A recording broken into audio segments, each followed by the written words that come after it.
Back on here with binary. We left off last time from the with the Bank of International Settlement and its blending with the Terra node and the launching of the Terra node project and their and how it's going to blend potentially with the Bank of International Settlement project. And so now we're going to talk today about he's got his grid on the edge report coming out and the launching of MetaWatt. So that's on the screen now. So how you doing, bro? What's up, Mitch? I'm doing excellent. Thanks for having me on again. Yeah, happy to finally get these two papers out.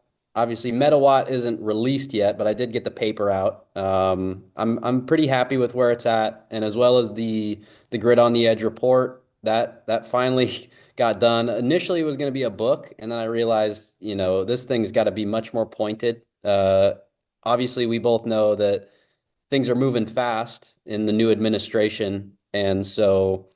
The quicker I can get information disseminated to the right people is going to be that's going to be the best option. So I tried to condense everything down to just a few pages, and so hopefully these documents really get the points across. I appreciate you having me on to get them out there. What does it say here in this Metawatt report? So it's 6 pages. It's a peer-to-peer power market overlay. So the real problem that I've identified is that power markets, so number one, in the United States, vertically integrated utilities. They're called natural monopolies in the States. I grew up with a natural monopoly utility. You got to pay the rates they give you, no matter what. And and so those were designed to be reliable and efficient, right? You get economies of scale from big power plants and prices go down. Everything's more efficient that way. It's also very reliable. The issue is it's not resilient. So you've got a centralized entity that's controlling your power distribution, and if that creates a single point of failure. So those three aspects of power production and distribution, the resilience, reliability, and efficiency are sort of, it's the trilemma. What are you going to get? And I'm of the opinion that resilience trumps both. And that's been seen many times in the Grid on the Edge report. I outline some of the things that have happened due to a an unresilient grid. I mean, we look at what happened in Texas. Over 200 people died, and What did people die from? they died from the cold when the power went out. And the reality is, if the power goes out on a broader scale and we get cascading blackouts, a lot more Americans are going to die, or could potentially die. The water system would go out. The uh, natural gas couldn't be pumped. All of these different things would they all predicate on a electric grid working. And without that, things go to shambles. But like I was saying, what I have zeroed in on that most and pretty much anyone I've ever spoken with has not, it's been mostly overlooked, is that the United States uh, monetary system and the transactional systems that allow for value transfer are also completely predicated on the electric grid working. And if we were going to have a resilient grid, it would have to be distributed, which relies on markets. And so if you don't have a resilient market infrastructure, then the resilient physical infrastructure that you built is null and void. You don't have the ability to find price signals on a distributed grid that will allow power to move where it's needed if you don't have money, right? And we've got a fractional reserve banking system that, in the event of a grid down scenario, would implode. You could see bank runs where people are trying to get their money out and it turns out it doesn't exist. You could see the complete collapse of faith and credit in the United States as an organization. and that would be a disaster. You you cannot facilitate top-down, plans without incentivization tools, i.e. money. You can't make that happen. And so MetaWatt is, and blockchain technology in general is, I believe, the solution to that problem. And it just so happens that blockchain technology in its original implementation, as we talk about, the original Bitcoin protocol, has a lot more to offer than just that. We can build automated systems. We can build peer-to-peer transaction systems. We can build regulatory overlays that allow automated transaction logic. Also, I mean, we can automate the entire thing, make it more resilient because it's more distributed, and secure the value transfer in a intrinsically valuable digital commodity, which is, of course, Bitcoin. Bitcoin is the only digital commodity. Shout out Sir Toshi on that one. He's got it locked down. It's BSV, the original Bitcoin protocol, is the only digital commodity on the planet.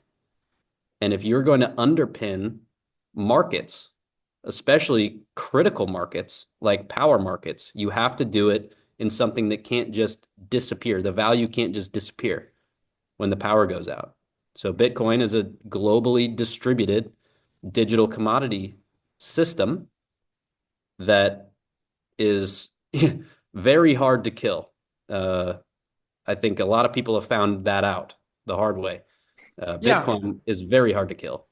Okay, so a couple things. One, I want to ask about what we talked about right before we got started, which was about, well, first of all, two things. First, I got a friend who's an expert. He's getting flown out to London right now, landing probably tonight. And then tomorrow he's going to be meeting with the new CEO of Teranode.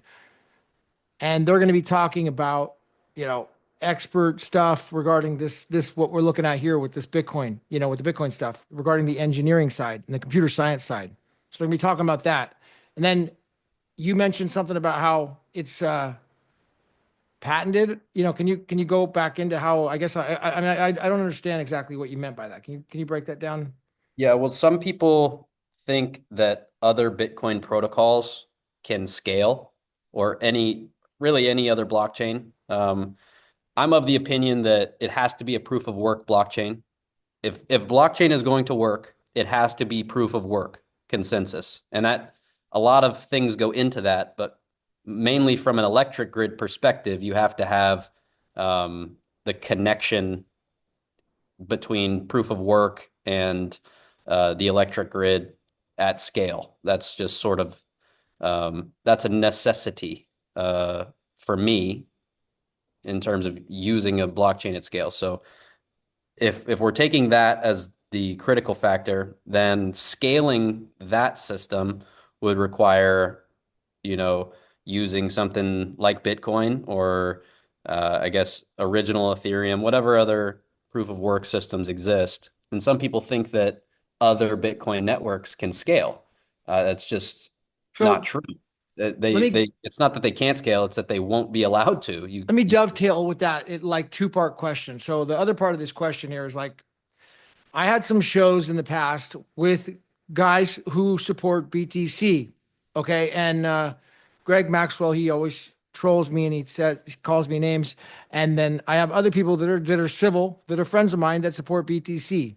Now, they seem to think, and I'm not going to call the other people out, but I'm going to say they seem to think BSV is just, it's whatever, it's down there at the very bottom of the top 100, and it's a kind of just a forgotten crypto. Why are you guys wasting time with that? That's a waste of time. It's over. That's down there way at the bottom. That's a dead project.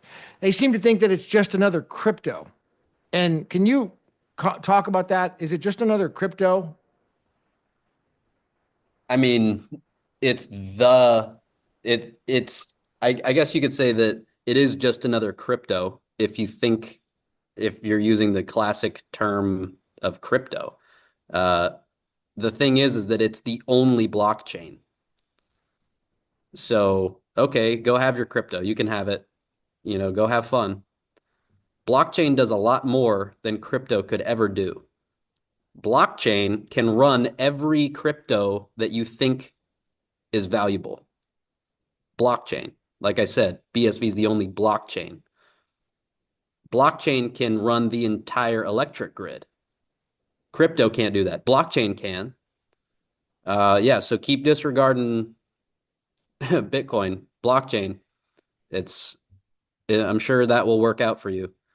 All right, so the Terra node, it's you're saying that it's a patented project. Like, what part of it is patent? You said, is it the overlay you mentioned, or what did you that? No, overlays are open source, Okay, but you can definitely add proprietary systems into an overlay. So that's no problem. The the actual Teranode node infrastructure, there are some key components that were patented, I believe. Specifically the subtree mechanism that eliminated the mempool. So Teranode no longer has a mempool, which used to be where transactions were queued. Now I believe it's a subtree. I could be mistaken, but I think that's correct. That the subtree system was a patent by the Reverend Dr. Craig Stephen Wright that was licensed to the Teranode team, and will be free to use as long as you're running the Teranode infrastructure on the original Bitcoin network. And so that was a key that was a key development in in that software that allowed them to achieve the scale and transaction throughput that they have achieved. how much And and how much have they achieved?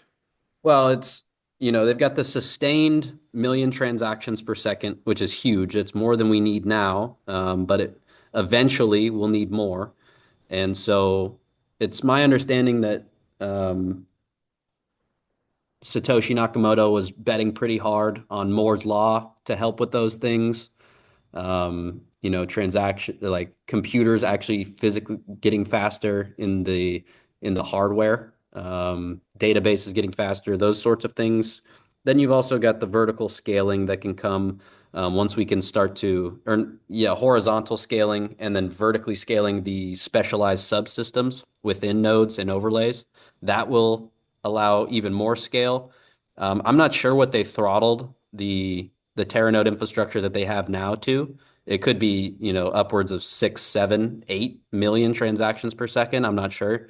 I do know that the million transactions per second was on a six node distribution. So six nodes that were globally distributed. Um, it was running stably at a million transactions per second. And that happened for like weeks at a time. And so they basically just called the tests off because they they got their goal, and their goal was a million transactions a second, and now it's sustainable. So, Why that and system can definitely be throttled higher, I believe.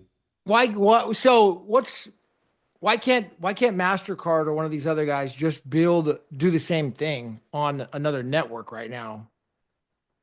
They could, I mean, they could try. The There's definitely a patent fortress. I don't know much about nChain and their patents, but there definitely is a patent fortress on the original Bitcoin blockchain. So what But piece was patented again regarding Terranode? What it did you call was it? The it was this subtrees? it was a subtree, it was a sub-Merkle tree system. And that's very general. My knowledge on that is pretty limited. Um, I believe it was just referred to as a subtree system, and I think that was the key innovation that allowed them to eliminate the mempool, which is what allowed them to really scale this thing to a million transactions a second. I'd have to be fact checked. I'd like to speak with guys on that team or on the Mandela upgrade team. Yeah, the For Mandela upgrade team. Now, is Ty involved in that? Yes, He yeah, is. heavily. He He's is. yeah, What's his he role? well his What's Ty? Who's Ty really? Because I never had him on. What's he? Who's he all about? Yeah, Ty's the Wonder Kid. He's the guy that built the MetaNet identity protocol. So basically, he's responsible for the overlay systems. So that includes identity. So you can plug your identity into an overlay, and then that overlay is a specialized service that puts you at the center. So even if, so there's set protocol rules within an overlay, and any anyone can join and compete within that overlay or offer their services, and you plug into them or they plug into you rather. So I have my digital identity. I have my certificates. I have my friends. They know me based on my certificates, based on who I am, and I can transact. And then services can plug into me, and um, I can reap the rewards of their service. And it's basically Ty is pioneering um, the early microtransactional business models that will exist in this new blockchain-based internet, which is the MetaNet. He's responsible for those architectures, and he's been building the overlay engine, and as well as many other things. He's a busy guy. So yeah, if you have the opportunity, I'd definitely suggest talking with him, getting him on the show. I mean, huge wealth of information, and a very, very great guy to speak with. Yeah. So last year in March, I hosted a hack. It was kind of a hackathon event at the Fairmont Hotel with Scrypt, and Babbage was there, and Ty was there, and then was really a lot of fun. Meeting Ty and seeing how he works. So Scrypt, they said that they would participate in another hackathon like that if we were to do something again, and I would do it at the Fairmont if Ty were interested in doing the same thing again. So that's just kind of on the table right now. So we could definitely make it happen if Ty was interested. Yeah, I'd love to join because I've got a lot of ideas that leverage Ty's infrastructure. It's still really early on, and we've got a lot of work to do collectively, utilizing that and changing the way that we think about how we use Bitcoin. That's the real thing, and that's what Ty's really been trying to get across. If you go to his YouTube channel, it's that there's you know Bitcoin works lots of different ways. It's an open source protocol. You can do things with it however you want to do things with it. You can broadcast a transaction, but at scale, there are certain ways that things have to be done in order to protect users and service providers. And I think that Ty has one of the best, if not the best, um, articulation of how those systems need to be architected. And then beyond articulation, he's actually building it. Um, you know, he's actually the one that's in the trenches giving away his IP so that we can have interoperable systems that are resilient. It's all about network resilience. That's the real key. That's the point of all of this is to have something that doesn't break. And so that's what Teranode does by And having one of global the distribution. That's what Yeah, I overlays think one have of with the cool, specialization. like real world things right now, Mitch, that's going on is like we just saw this meme, the meme coin with the president just happened, and it was funny. Like I watched an interview with him, and he was with Larry Ellison and Sam from ChatGPT, Sam Altman. Hmm. And so he's there and he goes, and somebody in the crowd, oh, hey, did you know about your meme coin? You guys, did really well. He's like, really? What's going on? And he said, oh yeah, you made a couple $1 billion, Mr. President. He's like, oh, that's peanuts for these guys. He really wasn't too familiar what was going on. But from what I heard, they broke the whole Solana network. They shut the plate, they closed, they smashed it. And Yep. then Coinbase went into a complete tailspin and had to refund people's money. Oh, So, you know, I mean, what Isn't this like a real world example of how these things, these systems, I guess you'd call them like hobby blockchains, like Solana? Is that what it is? A hobby blockchain? Yeah, it's more about system architecture and understanding scale, right? That's what it's all about. That's literally the only thing that matters is scale. And if you're not the same thing can happen on BSV, is what you got to understand. There are certain ways that you have to build things in order for them to scale. And if you don't do that, stuff's going to break and you're going to have to, talk to your customers and, explain why they can't make a transaction or do all these different things.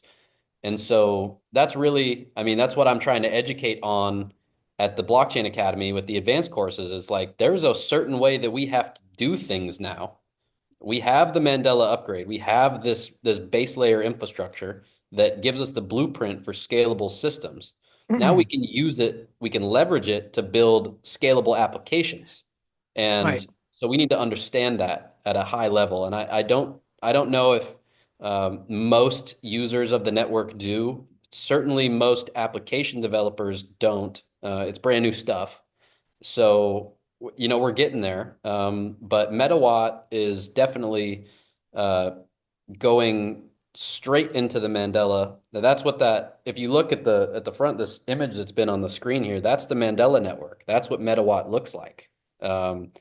That's I That's the got some Mandela flack. network I right was there. talking with Degan in the comments of the last one. I made a comment on an image that was on the Mandela Upgrade website, and he said that I made a rash comment, and he said that he had hand drawn it. So I took my time and I did hand draw this. I did use some guides, so it looks pretty nice. But I thought I'd give my interpretation of what this network looks like and what Metawatt will look like.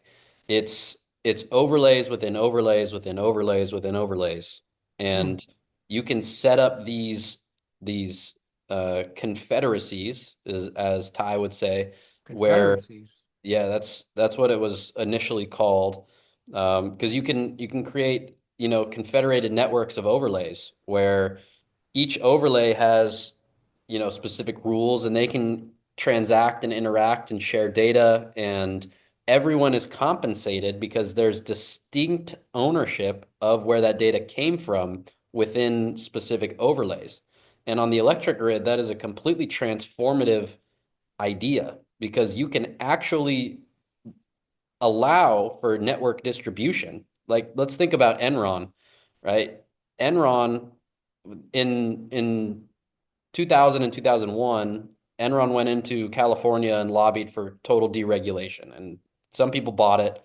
And then what they did was they just scammed the whole market. They would move electricity out of California, drive prices up, We and had then put it back brownouts, is what in. happened. Right. Yeah. And so And then they would yeah, power call would power go plants. out, if I remember right. Isn't that what Yeah. was going on? And then Exactly. They would call power plants and say, "Hey, can you throttle down for a little while?" The power plant would throttle down, and then the yeah. prices would skyrocket, and then they'd bring in all the power that they just exported and make a killing.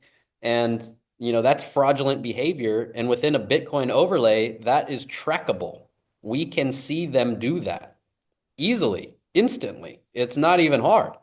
Now we still That's the have point, monopoly power here where what happens is we got this PG&E company and they monopolize the power and basically it is absolutely price gouging what they do. It's unreal. right? I There's no had such a competition. huge PG&E bill once. I had a bill over $13,000 at one time. And that was That's because I gotten behind because the bill was almost $3,000 a month. crazy. Can you imagine? Like that's Yeah, not even. I it's couldn't. Dude. it's a Anyways, that's going on out here, man, in California. It's That's a on a monopoly. house, a It's a guy's monopoly. house. Right. It's terrible. And the reason for that, and the reason that the grid is so vulnerable and fragile is because there's no competitive pressure to make changes and make and create more resilient systems, cheaper systems, right? There's absolutely no competition. When you have a monopoly, that's the problem, right? There's probably an Adam Smith quote that's out there. That would get this point across even better. But it's like it's obvious that the problem is that we're trying to constrain a very complex system into the hands of a few. And as we know, if you do that, it will crumble because the market is the only way that you can actually deal with that amount of information. A price is the most information dense thing in the entire world. The price of a pencil contains, hundreds of millions of data points from across the planet, right? And you just can't see it. But every step it took to get to there for that price is reflected somewhere on the planet for someone doing something. And no one can central plan that. You can't do it. You can't look at it. And let alone a power market, the electric grid, that's even more complicated. The electric grid is the most complicated machine ever built, So period. last time, remember Rory, she was asking about how to get more information about the Blockchain Academy. Yeah, so we're building out so we have a mighty network, and I invite you guys all to join. Gavin, I'll send you a link Is that to right the here? network. Binary Tech? No, that's my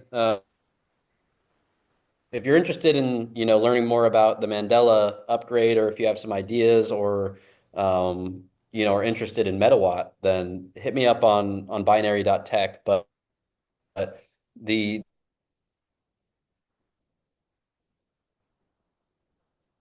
also, if you have friends or family that you're struggling to get informed on this, we have a very, very comprehensive course that takes people from zero to hero in 4 days.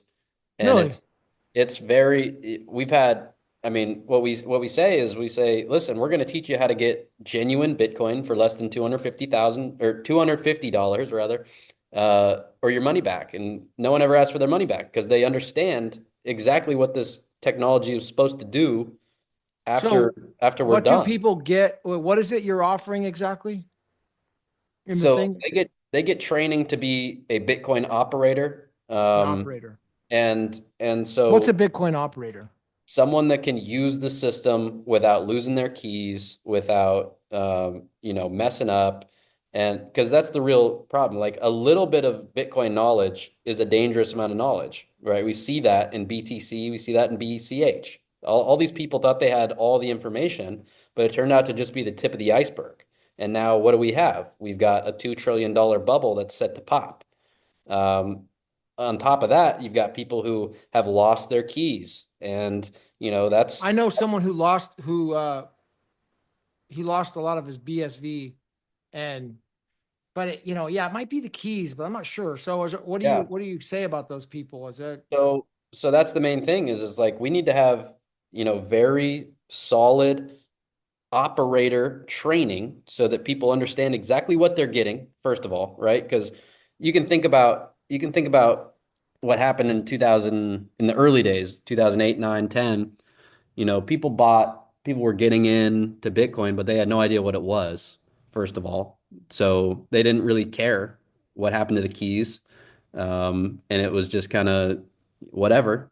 What we do is we educate on exactly what Bitcoin is, what it can do, and how how you use it.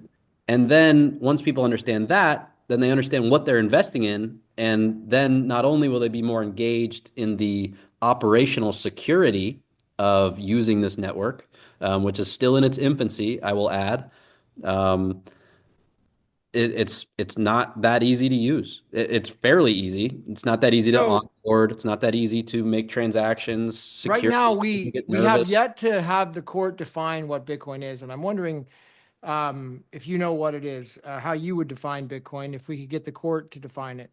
Mm, I Because we have a define, disagreement in what Bitcoin is. Michael Saylor said it's digital gold. It's going to be a very secure asset in the yeah, future. check out. I think I actually have it in the grid on the edge report.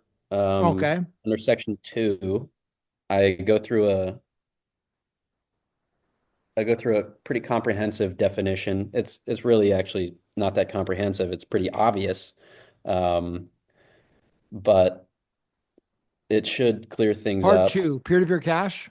Yeah, so Yeah, here's what Bitcoin, this is the Bitcoin I'm interested in is I want peer-to-peer cash.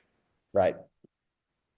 So this goes into what peer-to-peer electronic cash is. It defines that it actually needs to be Hold on, a, let me just tell you. It says peer-to-peer electronic cash systems, often referred to as blockchain technology, has emerged as one of the most promising innovations in the 21st century. Its ability to provide secure, transparent, and decentralized platforms for recording and verifying transactions has applications across industries, from finance to supply chains, and now critical infrastructure. By eliminating intermediaries, blockchain enables peer-to-peer P2P interactions that are more efficient, trustworthy, and resilient. In the context of power markets and grid mobilizations, blockchain holds the potential to fundamentally reshape how we manage, distribute, and transact power. Very nice introduction. thanks. So right below that, I get into the fact that there are a lot of blockchains, or there are a lot of peer-to-peer electronic cash systems, quote unquote, but there are very few commodity ledgers. And a commodity ledger is Hmm. a digital framework that operates by trading an indivisible, highly useful digital commodity token that can be owned, tracked, and traced with absolute immutability. Now, that's the key. It's all about whether it's a commodity or a security, right? That's literally what it's all about.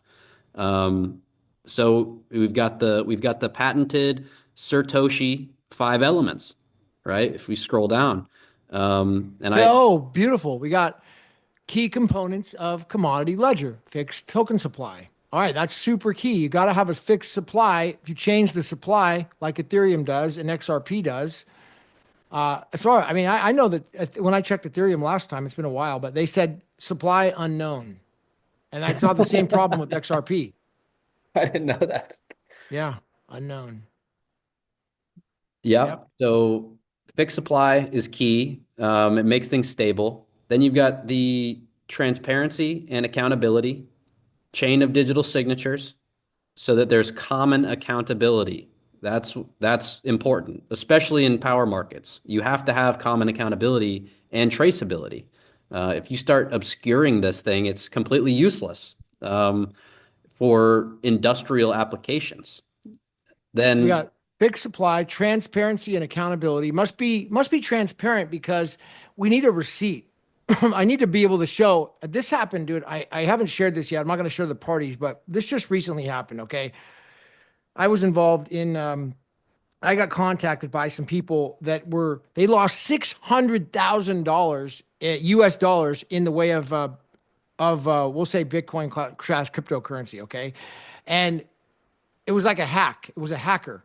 And mm, but it wasn't lost keys. It was a complex hack. It was a very complex hack. And so, because they did the research and they were able to track where the hacker sent the coins, he moved them over here, then he moved them over here, then he moved them over to Binance, some of them. Okay. By doing that, it enabled a way to begin an investigation through the FBI. All right. mhm. And push the envelope to a security company. And that security company then sent some legal notices to Binance. Binance was able to freeze the hacker's funds. The hacker freaked out and he says, "Oh, I'll return all the funds. Don't worry about it. Just stop investigating me." And it's just that little chain was called there was the transparency and accountability. That hacker had money go through one of the exchanges, and so he knew that it was only a matter of time before Binance exposed him because they froze some of his funds. Right. All right, It so needs to be private, but it has to be transparent. And the yep, reason, and I would argue that even like there's three more, obviously, of the five. unbounded And scalability. right, so unbounded scalability, economic competition, and then the neutral starting point. But if they aren't transparent, then it can't be competitive. That's the whole point, right? So these all depend on each other, and that's what allows this thing to operate the way that it does. So if it's not transparent, then it can't be economically competitive. If it's not economically competitive, then it can't have unbounded scalability. And to underpin all of that, if it's if it doesn't have a neutral starting point and if the protocol is not final, then none of these things matter at all, right? If you can just change any of these parts and or you had a pre-mine or, some other issue at the very start of the ledger, then this isn't a commodity and none of these things apply.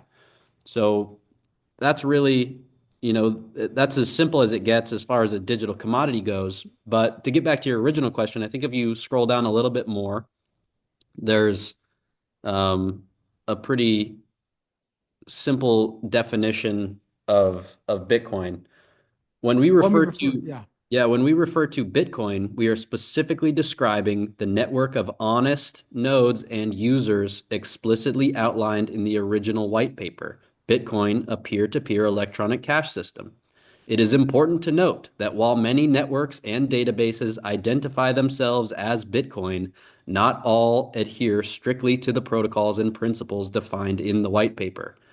Those that deviate from these foundational guidelines cannot be considered Bitcoin and do not qualify as commodity ledgers. Now, that's Hmm. the real key here is the term honest nodes. Okay. A lot of people don't, maybe I'm the only one that's saying this, but in 2017, Bitcoin got 51% attacked by dishonest nodes. And they stole what? What'd they steal? It wasn't a spend. What'd they steal? The name. They stole BTC, the name. Those are dishonest nodes, and they control the majority of the hash power. That's the problem. Eventually, it'll come back.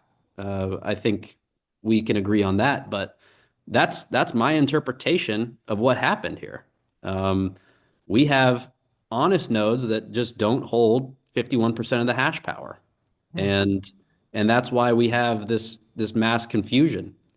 Um, and and the reason that we know that they're dishonest nodes is because they are not following the design outlined in the white paper. Of they do not have a transparent chain of digital signatures, and they cannot scale unboundedly. They are bounded. So that's Oh, here we go. Incentive engines. That's about for the miners. And then yeah, we've got that's about Bitcoin how all functions these as a work small world together. network as well. Hmm.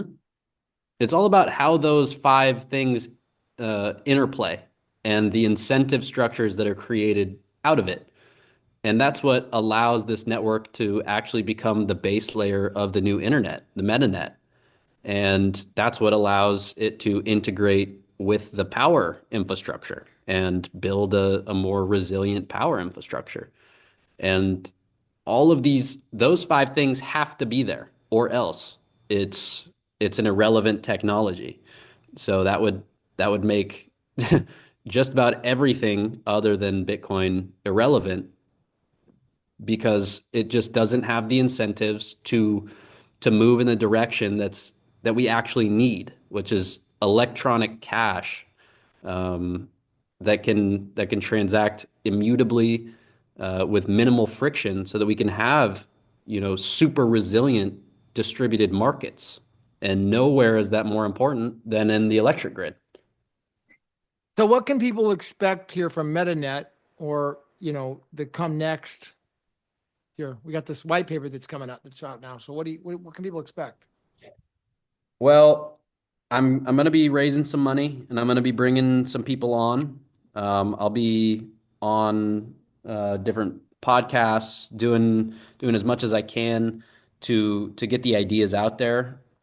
That's the main thing right now. I'm heading down to Texas. This is all going to start in Texas or Australia. Those are really the two best energy markets for this to happen. So, it's pretty much just going to be hitting the ground running. I'm very happy that I got these papers out, and I've gotten some very good feedback on them. Some people in the who have the potential to be appointed at high levels in the new administration have reached out and said that they they have seen this work and they are they would like to move towards its implementation. Now we'll see how that materializes. But if you're a spiritual or religious type, let's get some prayers up because that is a critical part of this. It's all about like some people I know that at that hackathon you were you were at a while back, there was the whole debate between the boomers and Yeah, the Jack Lew and the boomers, or the degens and then the yeah, the boomers as well. degens and the Yep. boomers. Yep.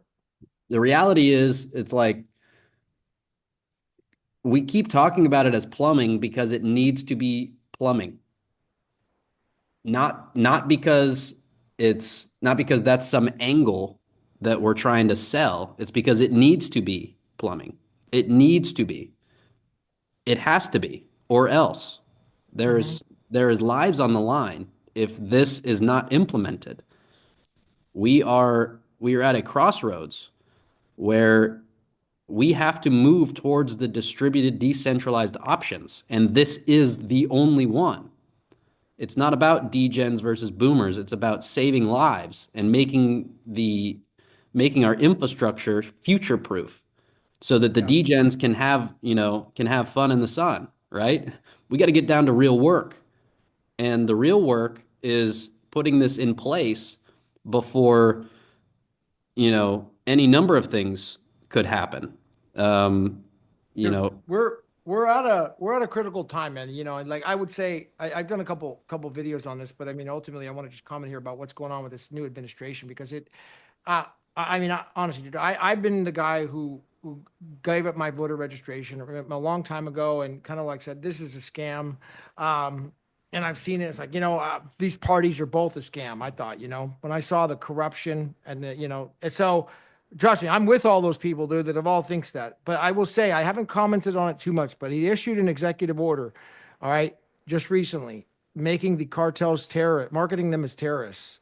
That was inside of his new administration when he got in. That's President Trump. Now, think that through.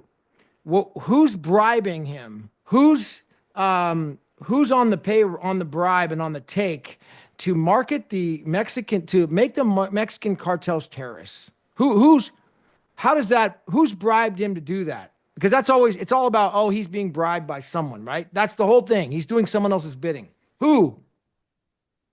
I can't get an answer to that one. A lot of the other stuff maybe, but not that, dude. That's too yeah, dangerous of a move. it's an interesting development. And I think the stars have aligned in a lot of ways for the next 4 years to be a very transformative time for America and the world. And and this technology is at the absolute forefront. Okay. We have an opportunity to set in motion things that cannot be undone. Not for any other reason that it's simply better. It is better technology. And we have the opportunity to implement it if we hit it hard. And guys like Ty, the Meta or um, the Mandela upgrade team, Terranode team, these guys are hitting it hard. I'm hitting it hard, right? And so I would love for any innovators to, really think about what kind of opportunity we have, even if you don't think you're an innovator, right? I didn't think I was either. I was knocking doors selling solar panels. I didn't know what was going on. I was just trying to pay some medical bills. And all of a sudden, I started looking at problems and searching for solutions. And I found one. It's called Bitcoin. And it is a very, very good tool to solve problems. One of the best ones I've ever seen. And I think anyone that's listening to this podcast can see that too. So go pick the biggest problem you can and go try to solve it with the best tool we have. Yeah. And Right? Mitch, That's if my people call to want to you. get trained and learn about how do they do that? You said you had a course on that. Yeah, it's the Blockchain Academy. I'm going to send you a link that you can put underneath. Can But you put it as, um, I think last yeah, time there were some problems. People couldn't find the link yeah, properly or something. So blockchainacademy.info. Blockchainacademy.info. blockchainacademy.info. Yeah, and we're building out a lot of different things. And I'd like to start. We're actually going to start a membership group where we're going to have it's going to be a think tank, that's sort of a nexus. And I want to have a Bitcoin brain trust of people who understand this stuff and are ready to go because I have a lot of ideas and not a lot of time. And um, that's probably true for everyone, but Well, there might be some people with the skills that you need, and I want to bring those people together in the right place with the right information so that we can start to use the tools to solve the big problems. I Like I think said, there's one guy out there who you don't know, and most people don't know, and he is, I think, the number two brain trust on Bitcoin out there. And he actually mined the first BSV block. He was a miner from China, and he actually, Kurt goes to him. That's who Kurt trained from. He learned about and gave Gorilla Pool was inspired from. So I think this is a guy that could be influential and inspirational, even for sure for consulting of any kind, because he understands this on such a deep level, dude, like beyond comprehension. yeah, great. This is And open source. This is open source technology. It's the other thing. Now, Craig Wright and Enchain have patented, but they're giving them away, is what you need to understand. Yeah, it's patented, but it's free to use if you use the right network, right? We need yeah, to if you use the understand right that. network. Kai Everett is giving away his IP so that we can go build systems that make the world better. Yeah, I'm going to give everything away. This is here's how you profit. Go buy Bitcoin and then build stuff that makes it useful. That's the profit. You go build a better world and own the asset that does it. There's only 21 million of them, yeah, right? It's really that simple. And I really challenge everyone that's listening to this, think of the biggest problem you can and think of ways that the best tool we have can solve them. And that's what I'm doing. That's all I'm doing. And I'm going to continue to do it. And to answer your question, that's what you can expect from me is just I'm nice. going to continue to do it. All right, this is awesome, Mitch. Well, closing thoughts here before we wrap. Uh, Check out the reports. How do we Join the go to this website to read the reports? Is that what they do? Yeah, I'm gonna upload them to that site. They just came out. They're also on my LinkedIn, um, which is linked somewhere. You could probably link it under this video. Yeah, I gotta get a better distribution on Mitch these. Berman, LinkedIn. Yep, that's my LinkedIn. You'll be able to find these on Mitch LinkedIn. Birchman, Yep, Bircham. Bircham. And Binary Distributed Technologies is my company. We're building MetaWatt. We're building the Blockchain Academy, and lots more. Where those two came from, there's infinite potential here, everyone. Infinite potential. We have an electronic cash system that allows for peer-to-peer transactions frictionlessly, trustlessly. We have the opportunity of a civilization to change the way that commerce is done, to change the way that infrastructure is built, to change the way that you operate inside of this world, that change your rights, your respect, everything. You have the opportunity to do that. Don't take it for granted. This is this is it. This is what we got, right? You were born at the perfect time. You're listening to the perfect podcast to go do exactly what you were meant to do. I don't know what that is, but I pray you find it. That's all. Awesome, Mitch. Well, thank you, everybody. Be sure to hit the ones, leave a comment. Well, Mitch will be sure to read that. If you have questions, and you could leave them in the comments here below if there's any question about the links, where to find him. And hey, let's do it again sometime, bro. Nice having you. Okay. Appreciate it, Gavin. All right. I'll see you at the top.